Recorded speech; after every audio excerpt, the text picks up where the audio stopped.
Hello friends, welcome back to our YouTube channel Naukri for you. दोस्तों, आज हम लोग देखने वाले हैं 17th बीपीएससी प्रीलिम्स के लिए 90 डेज प्लानर सीरीज़ में आज हम लोग सामान्य विज्ञान के डे 13 को देखने वाले हैं। दोस्तों, अगर आप हमारे चैनल पर नए हैं तो प्लीज़ हमारे चैनल को सब्सक्राइब करेंगे।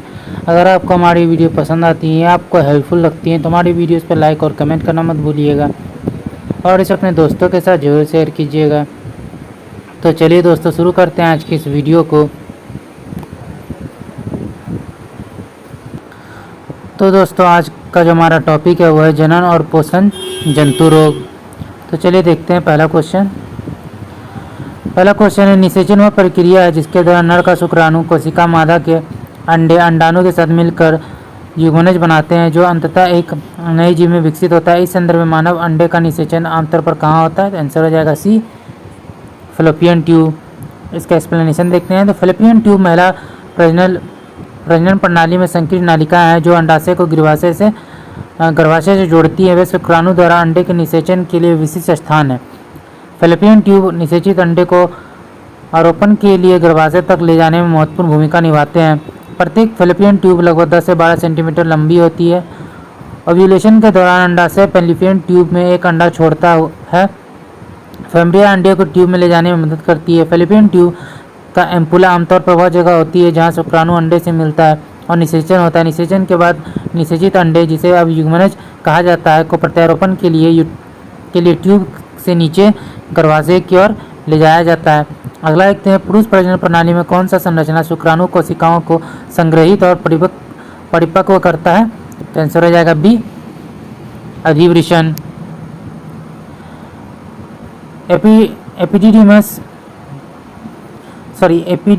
एपिडिडिमिस पुरुष प्रजनन प्रणाली का एक महत्वपूर्ण हिस्सा है जो शुक्राणु कोशिकाओं के भंडारण, परिपक्वता और परिवहन के लिए जिम्मेदार है। यह शुक्राणु कोशिकाओं के परिवहन और भंडारण में महत्वपूर्ण भूमिका निभाता है।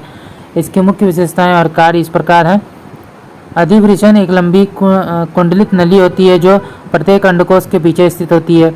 शुक्राणु कोशिकाएं अधिवृषण से गुजरते समय परिपक्व हो जाती हैं तथा उनमें गतिशीलता और अंडे के निषेचित करने की क्षमता आ जाती है। अधिवृषण की पूंछ स्खलन तक परिपक्व शुक्राणु को संग्रहित करती है। स्खलन के दौरान शुक्राणु अधिवृषण से शुक्राणु वाहिका के माध्यम से यात्रा करते हैं। अगला एक पीतपिंड अंडोत्सर्ग के बाद बनने वाली एक अस्थायी अंतःस्रावी संरचना है। मासिक धर्म चक्र में पीतपिंड का सबसे प्राथमिक कार्य क्या है? आंसर हो जाएगा बी, प्रोजेस्टेरोन का उत्पादन। मासिक धर्म चक्र में इसका प्राथमिक कार्य प्रोजेस्टेरोन का उत्पादन और स्राव करना है जो निषेचित अंडे के संभावित आरोपण के लिए गर्भाशय की परत को तैयार करने में मदद करता है। इसके प्रमुख जो पहलू हैं इस प्रकार हैं। पीतपिंड का निर्माण डिम्ब ग्रंथि कूप के अवशेषों से होता है जो अंडोत्सर्ग के दौरान अंडा जारी करता है। अंडे के निकलने के बाद कूप नष्ट हो जाता है और हार्मोन के प्रभाव में पीतपिंड में परिवर्तित हो जाता है। कॉर्पस ल्यूटियम का प्राथमिक कार्य प्रोजेस्टेरोन और कुछ हद तक एस्ट्रोजन का उत्पादन करना है। प्रोजेस्टेरोन गर्भाशय की परत को बनाए रखने और निषेचित अंडे के संभावित आरोपण के लिए इसे तैयार करने के लिए आवश्यक है।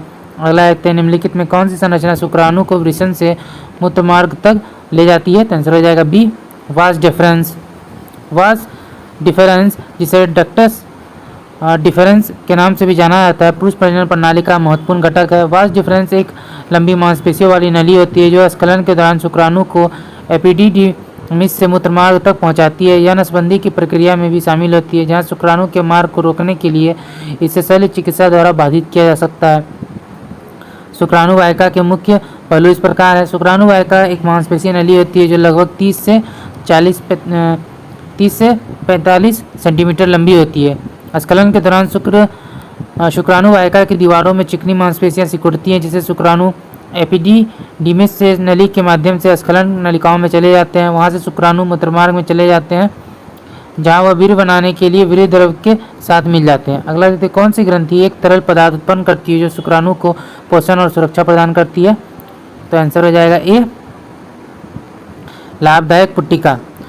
वीर्य पुट्टिका एक तरल पदार्थ बनाती है जो शुक्राणुओं को पोषण और सुरक्षा प्रदान करती है। तरल पदार्थ प्रोस्टेट ग्रंथि और अन्य ग्रंथियों से निकलने वाले अंतस्रावों के साथ मिलकर वीर्य बनाती है जो शुक्राणुओं की व्यवहार्यता और गतिशीलता को सहारा देने के लिए पोषक तत्व और क्षारीय वातावरण प्रदान करता है। यह सेमिनल वेसिकल्स के प्रमुख यहाँ जो है सेमिनल्स वेसिकल्स के प्रमुख पहलू दिए गए हैं। तो देखते हैं, शुक्राणु पुटिकाएं दो लंबी थैलीनुमा ग्रंथियाँ होती हैं जो मूत्राशय के पीछे प्रोस्टेट ग्रंथि के ऊपर स्थित होती है। प्रत्येक शुक्राणु या वीर्य पुटिका लगभग 5 से 10 सेंटीमीटर लंबी होती है तथा शुक्रवाहिका से जुड़कर स्खलन नालिकाएं बनाती हैं। शुक्राणु पुटिकाएं वीर्य की कुल मात्रा का लगभग 60 से 70% जो है उत्पादन करती है। यह शुक्राणुओं के लिए ऊर्जा का स्रोत प्रदान करती है, उनकी गतिशीलता और अंडे तक पहुंचने और उसे निषेचित करने की क्षमता में सहायता करता है। वीर्य पुटिकाओं से निकलने वाले तरल पदार्थ का पीएच क्षारीय होता है, जो महिला योनि के अम्लीय वातावरण को बेअसर करने में मदद करता है, जिससे शुक्राणुओं का जीवित रहना आसान होता है। अगला है, निम्नलिखित में कौन सी ग्रंथि महिलाओं में मासिक धर्म चक्र को नियंत्रित करती है? आंसर हो जाएगा बी 1 और 4, हाइपोथैलेमस और पिट्यूटरी। तो इसका एक्सप्लेनेशन देखते हैं। मस्तिष्क में हाइपोथैलेमस और पिट्यूटरी ग्रंथि GnRH gonadotropin releasing hormone, FSH follicle stimulating hormone और LH ल्यूटिनाइजिंग हार्मोन जैसे हार्मोनों का स्राव करके मासिक धर्म चक्र के नियमन में योगदान करते हैं, जो अंडाशय को उत्तेजित करते हैं और चक्र की घटनाओं को समन्वित करते हैं। हाइपोथैलेमस थैलेमस के नीचे और पिट्यूटरी ग्रंथि के ऊपर स्थित होता है, जो मस्तिष्क में तीसरे वेंट्रिकल का तल बनाता है। हाइपोथैलेमस तापमान, अभ्यास, भूख, नींद और सेकेंडियन लय को नियंत्रित करके शरीर के आंतरिक संतुलन को बनाए रखने में मदद करता है। यह पिट्यूटरी ग्रंथि, जिसे अक्सर मास्टर ग्रंथि कहा जाता है, को नियंत्रित करता है, जो बदले में शरीर में विभिन्न अन्य अंतःस्रावी ग्रंथियों को नियंत्रित करता है। पिट्यूटरी ग्रंथि मस्तिष्क के आधार पर हाइपोथैलेमस के ठीक नीचे स्थित होती है। अगला, निम्नलिखित में कौन सा कथन जो है गलत है, इसका पहचान करना है। तो आंसर हो जाएगा बी जो है गलत है। अंडाशय महिलाओं में आवश्यक प्रजनन अंग है, जो अंडे ओवा का उत्पादन करते हैं और मासिक धर्म चक्र के नियमन और गर्भावस्था के रखरखाव के लिए आवश्यक हार्मोन का स्राव करते हैं। अंडाशय के प्रमुख पहलू: अंडाशय 2 बादाम के आकार की ग्रंथियां हैं, जिनमें से प्रत्येक की लंबाई जो है 2 से 4 सेंटीमीटर होती है। वे श्रेणी गुहा में गर्भाशय के दोनों ओर स्थित होते हैं। प्रत्येक अंडाशय में हजारों रोम होते हैं, जिसमें से प्रत्येक एक अपरिपक्व अंडा होता है, जो अंडोत्सर्ग के दौरान निकलता है। अंडाशय कई हार्मोनों का उत्पादन और स्राव करते हैं, जिनमें एस्ट्रोजन, प्रोजेस्टेरोन आदि शामिल है। निम्नलिखित कथनों पर विचार कीजिए, फिर में से कौन सा कथन गलत है? तो आंसर हो जाएगा सी 2 और 3 जो है गलत है। जब भोजन पर्यावरण से ठोस या तरल रूप में शरीर में ग्रहण किया जाता है तो इसे होलोजाइक पोषण कहा जाता है। उदाहरण अमीबा, मेढक, मनुष्य आदि। इसलिए कथन एक सही है। होलोजाइक पोषण निम्न प्रकार के होते हैं: शाकाहारी, मांसाहारी, सर्वाहारी और मैला ढोने वाले। जब दो जीवों के समूह में एक अपने भोजन और आश्रय के लिए दूसरे पर निर्भर करते हैं तो इसे परजीवी पोषण कहते हैं। जो जीव दूसरे से भोजन प्राप्त करते हैं उन्हें परजीवी कहते हैं, और जो जीव दूसरों को भोजन उपलब्ध कराते हैं उन्हें मेजबान कहते हैं। उदाहरण मलेरिया परजीवी, दाद आदि। जब कोई जानवर अपने आसपास मौजूद सरल कार्बनिक पदार्थ और घुले हुए लवणों के अवशोषण के माध्यम से अपनी पोषक आवश्यकता को पूरा करता है तो इसे सप्रोजोइक पोषण कहा जाता है। उदाहरण मकड़ी और घरेलू मक्खी।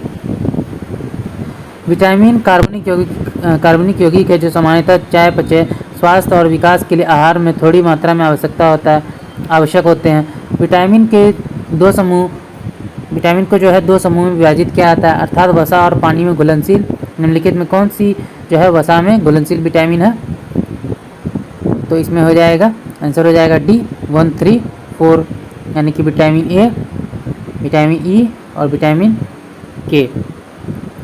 विटामिन शब्द का प्रयोग कैसिमर फंक ने 1911 में किया था। विटामिन कार्बनिक यौगिक होते हैं जिनकी आहार में बहुत कम मात्रा में आवश्यकता होती है। अधिकांश विटामिन आहार से प्राप्त होते हैं। संतुलित आहार में सभी विटामिन उचित मात्रा में होते हैं। कुछ विटामिन ऊतकों में संश्लेषित होते हैं या आंत में सूक्ष्मजीवों द्वारा उत्पादित होते हैं। विटामिन 2 समूह में विभाजित है। वसा में घुलनशील विटामिन है ए, बी, ई और के। तो यहाँ पर जो है दोस्तों गलत हो गया, ये डी होना चाहिए, बी नहीं डी होगा। और जल में घुलनशील जो विटामिन है विटामिन बी कॉम्प्लेक्स और सी है, विटामिन बी और सी। अगला है कि इस विटामिन का दूसरा नाम एस्कॉर्बिक एसिड है। इस विटामिन के स्रोत खट्टे फल, टमाटर, मिर्च, पत्तेदार हरी सब्जियां। ये कोलेजन निर्माण में भूमिका निभाता है और हड्डियों और दांतों की सामान्य वृद्धि के लिए आवश्यक हैं। इस विटामिन की कमी से मसूड़ों से खून, जोड़ों में सूजन और सामान्य सर्दी के प्रति प्रतिरोधक क्षमता में कमी आती है। ऊपर बताया गया विटामिन की पहचान करना, तो आंसर हो जाएगा B vitamin C. Vitamin C जिसे एस्कॉर्बिक एसिड के नाम से जाना जाता है, मनुष्य के लिए एक आवश्यक पोषक तत्व है। यह एक एंटीऑक्सीडेंट के रूप में कार्य करता है जो कोशिकाओं को मुक्त कणों से होने वाली नुकसान से बचाने में मदद करता है। यह कोलेजन नामक प्रोटीन के संश्लेषण के लिए महत्वपूर्ण है, जो त्वचा, रक्त वाहिकाओं, हड्डी और उपास्थि के रखरखाव में मदद करता है। यह पौधे आधारित खाद्य पदार्थों से लौह के अवशोषण में सहायता करता है। यह प्रतिरक्षा प्रणाली का समर्थन करता है और घाव भरने में मदद करता है। इसके स्रोत खट्टे फल, स्ट्रॉबेरी, कीवी, अमरूद, शिमला मिर्च, ब्रोकली, ब्रसेल्स स्प्राउट्स, पालक और टमाटर हैं। निम्नलिखित में कौन सा खनिज शरीर में उनकी कमी के प्रभाव को सही ढंग से मेल खाता है? तो आंसर हो जाएगा बी 2, 3 और 4। फ्लोरीन दांतों की कमजोरी, आयोडीन गंधमाला, सोडियम निम्न रक्तचाप, जिंक की कमी से विकास अवरोध हो जाता है। लोह की कमी शरीर में बहुत कम स्वस्थ लाल रक्त कोशिकाओं, एनीमिया का एक सामान्य कारण है। रक्त में लाल रक्त कोशिकाओं के भीतर लोहा होता है। फ्लोरीन की कमी से दांत कमजोर हो जाते हैं, फ्लोरोसिस हो जाता है, दांत पीले पड़ जाते हैं। आयोडीन की कमी से घेंघा रोग हो जाता है। सोडियम की कमी से निम्न रक्तचाप, भूख न लगना और मांसपेशियों में ऐंठन होती है। पोटेशियम की कमी से निम्न रक्तचाप, मांसपेशियों में कमजोरी, पक्षाघात का खतरा होता है। अगला है निम्नलिखित कथनों पर विचार करना है, उचित विकल्प का चयन करना है। तो आंसर हो जाएगा सी। उपयुक्त कथनों में सभी कथन जो हैं सही हैं। तो अगला देखते हैं। एंजाइम वस्तुतः प्रोटीन होते हैं जो बायो उत्प्रेरक के रूप में जैव रासायनिक क्रियाओं को उत्प्रेरित या उनकी गति बढ़ाने का कार्य करते हैं, इसलिए कथन एक सही है। एंजाइम मूलतः प्रोटीन होते हैं जिनका निर्माण मूलतः नाइट्रोजनीय पदार्थ या अमीनो अम्ल के संश्लेषण द्वारा होता है, इसलिए कथन दूसरा सही है। लिविंग सिस्टम में रासायनिक क्रिया की प्रक्रिया के तेज कैटालाइज करने में उत्तरदायी पदार्थ एंजाइम है। सभी एंजाइम प्रोटीन्स होते हैं। बहुत से कार्बनिक पदार्थ जैसे प्रोटीन, कार्बोहाइड्रेट एवं वसा के चरणों में परिवर्तित करने की क्रिया एंजाइम द्वारा संपन्न होती है, इसलिए कथन तीसरा भी सही है। जाइमेज नामक एंजाइम ग्लूकोज को एथेनॉल में परिवर्तित करता है, इसलिए चौथा कथन सही है। निम्नलिखित कथनों पर विचार कीजिए, कथनों में से कितने कथन सही हैं? तो आंसर हो जाएगा केवल 2। गाय के दूध के हल्के पीले रंग का कारण कैरोटीन की उपस्थिति है। कैरोटीन एक हाइड्रोकार्बन है, पहला कथन सही है। लैक्टोज के कारण दूध में हल्की मिठास होती है। लैक्टोज एक प्राकृतिक शर्करा है, यह एक डाइसैकेराइड चीनी है, तो दूसरा कथन जो है असत्य है। रेनिन एक एंजाइम है जो दूध में उपस्थित प्रोटीन को पचाता है। यह दूध में घुलनशील प्रोटीन केसिन को ठोस और घुलनशील कैल्शियम पैरा कैसिनेट में परिवर्तित करता है, जो दूध को दही के रूप में जमा देता है। यह पाचक एंजाइम शिशुओं के जठर रस में मौजूद होता है, लेकिन यह वयस्कों के जठर रस में अनुपस्थित होता है, अतः तीसरा कथन भी सही है। अगला देखते हैं। निम्नलिखित में कौन सा हार्मोन तनाव की स्थिति में उत्पन्न होता है जो संग्रहित पोषक तत्वों से ऊर्जा उत्पन्न करने के लिए जिम्मेदार होता है? आंसर हो जाएगा बी कॉर्टिसोल। कॉर्टिसोल हार्मोन अधिवृक्क ग्रंथियों द्वारा जारी प्राथमिक हार्मोन है जो संग्रहित पोषक तत्वों से ऊर्जा उत्पन्न करने के लिए जिम्मेदार है। हृदय गति को बढ़ाकर तनाव का जवाब देता है, रक्त शर्करा के स्तर को बढ़ाता है, सेक्स ड्राइव को नियंत्रित करता है आदि। अतः विकल्प बी जो है सही है। मेलाटोनिन एक हार्मोन है जो आपके शरीर में स्वाभाविक रूप से होता है। यह आपकी नींद के पैटर्न को नियंत्रित करने में मदद करता है। यह पीनियल ग्रंथि द्वारा स्रावित होता है। एड्रेनालाइन तनाव के जवाब से अधिवृक्क ग्रंथि के भीतर उत्पन्न होने वाला एक हार्मोन है जो हृदय गति को बढ़ाता है, हृदय के संकुचन और कार्डियक आउटपुट के बल को मजबूत करता है और रक्तचाप को बढ़ाता है। एड्रेनालाइन सामान्य रूप से दोनों अधिवृक्क ग्रंथियों द्वारा निर्मित होता है और मेडुला ऑब्लंगेटा एवं में न्यूरॉन्स की एक छोटी संख्या द्वारा निर्मित होता है। थायराइड द्वारा थायरोक्सिन हार्मोन स्रावित होता है और यह नियंत्रित करता है कि आपका शरीर कितनी ऊर्जा का उपयोग करता है। हार्मोन और उनकी उत्पादक ग्रंथियों की निम्नलिखित सूची पर विचार करना। उपयुक्त में कौन सा जो है सही सुमेलित है? तो आंसर हो जाएगा एक और 2 सही है। थायरोक्सिन थायराइड, वृद्धि हार्मोन पिट्यूटरी। तो देखते हैं कुछ ग्रंथियां तथा उनसे स्रावित होने वाले हार्मोन देख लेते हैं। तो थायराइड है थायरोक्सिन और calcitonin, pituitary growth hormone GH, अग्नाशय इंसुलिन, अधिवृक्क। अतः युग्म 1 और 2 सही है। पीनियल मेलाटोनिन, पैराथायराइड ग्रंथियां पैराथायराइड हार्मोन रक्त में कैल्शियम के स्तर को नियंत्रित करती है। निम्नलिखित में किस पदार्थ का चयापचय मानव में थायरोक्सिन हार्मोन द्वारा नियंत्रित नहीं होता है? तो आंसर हो जाएगा डी फाइबर। थायरोक्सिन एक हार्मोन है जो थायराइड ग्रंथि द्वारा स्रावित होता है। यह कार्बोहाइड्रेट, वसा और प्रोटीन के चयापचय को नियंत्रित करता है। इसका स्राव मानवीय शरीर में आयोडीन के स्तर से नियंत्रित होता है। फाइबर पेट, छोटी आंत और बड़ी आंत में रहता है, अतः विकल्प डी जो है सही है। आंसर हो जाएगा। निम्नलिखित में कौन सा जोड़ा सही ढंग से सुमेलित नहीं है? तो आंसर हो जाएगा बी 4 और 5 जो है गलत है। विटामिन कम मात्रा में मानव शरीर के लिए आवश्यक सुरक्षात्मक भोजन है। विटामिन के 2 वर्ग होते हैं, वसा में घुलनशील ए, डी, ई और के, पानी में घुलनशील बी और C. Thiamine, vitamin B one, biotin, vitamin बी7, कोवलिन, विटामिन बी12, calciferol, vitamin D, tocopherol, vitamin E, retinol, vitamin A और फाइलोक्विनोन, विटामिन के। सूची 1 को सूची 2 से सुमेलित करना है तो आंसर हो जाएगा सी।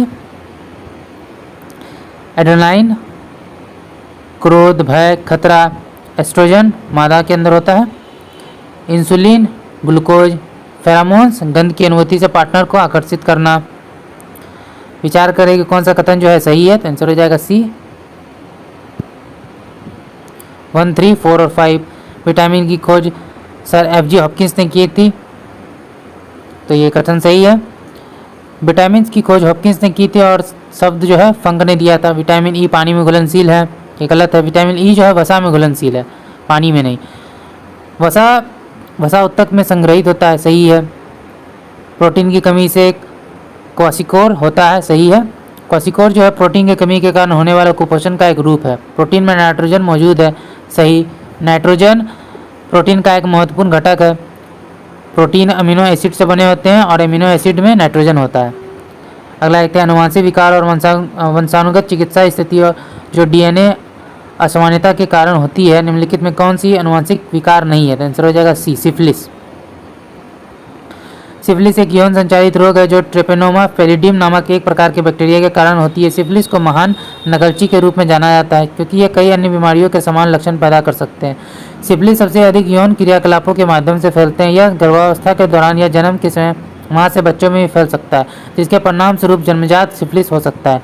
हेपेटाइटिस सी के संबंध में गलत कथन की पहचान करना है तो आंसर हो जाएगा डी। हेपेटाइटिस सी एक वायरल संक्रमण है जो लीवर को प्रभावित करता है। यह संक्रमित रक्त के संपर्क में आने से संक्रमित माँ से उसके बच्चे में फैलता है, लेकिन स्तन के दूध के माध्यम से नहीं। यह तीव्र, अल्पकालिक और जीर्ण दीर्घकालिक दोनों तरह की बीमारी पैदा कर सकता है। यह जानलेवा हो सकता है। हेपेटाइटिस सी के लिए कोई टीका नहीं है, लेकिन इसका इलाज एंटीवायरल दवाओं से किया जा सकता है। इसके लक्षण में बुखार, थकान, भूख न लगना, मतली, उल्टी, पेट में दर्द, गहरे रंग का मूत्र और त्वचा या आंखों का पीला पड़ना, पीलिया शामिल हो सकता है। अगला देखते हैं, निम्नलिखित में किस रोग का जो है गलत वर्णन किया गया है तो आंसर हो जाएगा बी। टर्नर सिंड्रोम एक ऐसी स्थिति है जो केवल महिलाओं को प्रभावित करती है या तब उत्पन्न होती है जब एक्स गुणसूत्र लिंग गुणसूत्र में से एक गायब हो जाता है या आंशिक रूप से गायब हो जाता है। टर्नर सिंड्रोम कई प्रकार की चिकित्सीय और विकासात्मक समस्याओं का कारण बन सकता है, जिसमें छोटा कंद, अंडाशय का विकसित न होना, हृदय संबंधी दोष शामिल है। टर्नर सिंड्रोम का निदान जन्म से पहले, प्रसव पूर्व, शिशुअवस्था के दौरान या प्रारंभिक बचपन में किया जा सकता है। क्लाइनफेल्टर सिंड्रोम एक आनुवंशिक स्थिति है जो तब उत्पन्न होती है जब लड़का एक्स गुणसूत्र की एक अतिरिक्त प्रति के साथ पैदा होता है। एलिसा परीक्षण का उपयोग निम्नलिखित में से किस रोग के निदान के लिए किया जाता है तो आंसर हो जाएगा डी, एड्स।